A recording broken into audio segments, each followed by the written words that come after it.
Is there a logical reason for how God is sovereign yet not the author of evil?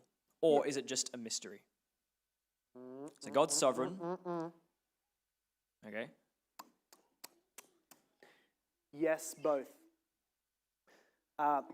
So they said, is there a read it again. Is there a logical reason for how God is sovereign yet not the author of evil? Yes, and then what's the next part of it?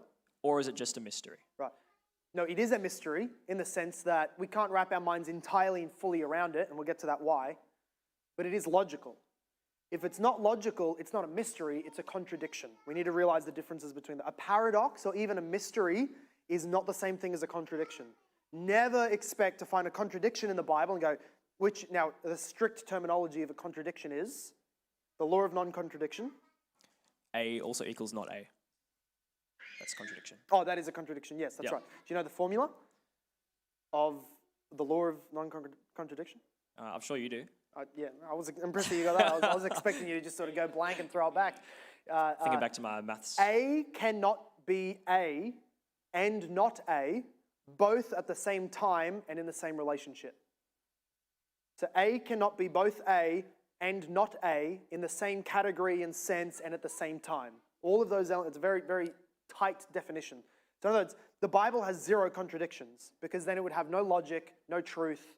God himself would, if it's a reflection of God, he is then contradictory, he can't exist.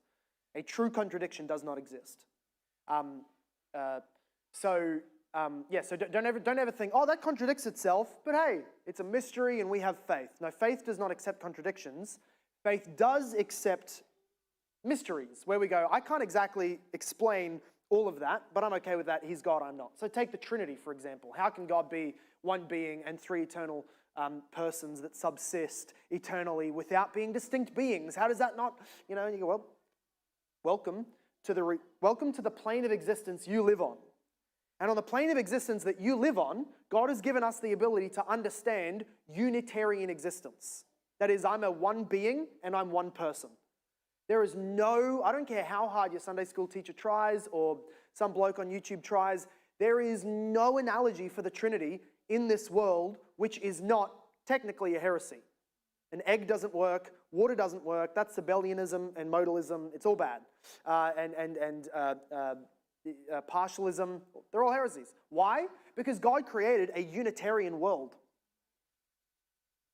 He told us he's Trinitarian, but he made us Unitarian. We're a one being, one person. You have zero understanding of what it's like to be one being, three persons. We can't understand it.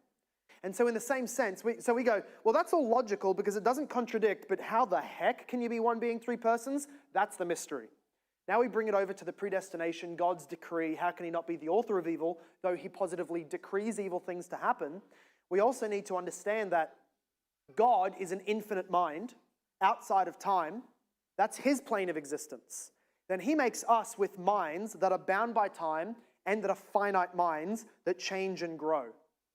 So we have to understand that whatever we try and understand, it's never the same way that God understands something. So God can say, I decreed that. I create light and dark. I decreed that disaster. I decreed that sin, including the sin of killing Jesus on the cross. Of course, he decreed that sin. And yet he's not to blame for the human sins. If it's too confusing for you, don't assume it's illogical. Just remember, well, I'm created on this plane. Those realities are occurring on this plane. However, can we get a little bit more logical than that? Yes, we can. The reality is that God, the language is used in theology of primary and then secondary and tertiary causes. The primary cause of all things is God. In other words, nothing has existence without God giving it existence. Hitler can't exist without God. He can't have the ability to make the choice or the reality in the universe to make a sinful choice unless God has created all of those things, even the ability to make the choice and sustaining the world as he makes that choice, right? So God is the primary cause of all things because he decreed it all and then gives reality to it all. However, he is not to be attributed with the secondary and tertiary causes, right? So my sin has as its primary cause the fact that God decreed that it would happen. Without that, nothing can have existence. It won't happen. However, as the secondary cause, I want to do that sin, and I do it. A tertiary cause might be something even further down the line, and I affect somebody else and they do something. Or the wind blows in a certain direction, knocks something over, and from that I then have a decision to make.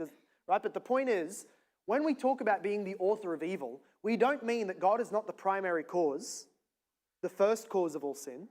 That he is. He is not to be attributed with the secondary personal cause of actual sins. In that, the only people who can be given that guilt is the people who are making those secondary causes, which are humans and angels. Right? So in other words, what is sin? It's breaking God's law. Okay? That's what 1 John tells us. What is sin? It's breaking God's law. Can God sin? No. It's illogical to say that he's the author of sin in any way then. Somebody then comes up and goes, but he ordained the breaking of his law. We then say, where in the law of God does it say, thou shalt not ordain or decree from all of eternity the breaking of your law? If that's not in the law of God, it's not a sin for God to do it. God is not bound by that law, so he cannot be sinning by breaking that law in the decreeing of evil. The reality is to simply say this: it's a sin to do evil. It's not a sin to decree evil like God does. Because he can cause something without being an immediate cause like we are. We're bound by that immediate cause relationship. God can ordain sin without doing the sin. And we go, that's not possible. If he's ordaining it, he should be to blame. We go, nope, you're thinking like a human in 3D, time, space-bound universe. You're not thinking like a divine God. I'm not. I'm just saying there's room for this category of him ordaining, not doing the sin. Perfectly happy if it's confusing or if it's hard to get around. And we go, that feels like, God's more responsible for sin than I originally thought. Yeah, maybe he is. Maybe he's but not to blame for sin. Not guilty for sin. So God's sovereignty, man's responsibility, both logical and a mystery. Yes. Logical mystery. Yes, that's right. Nice.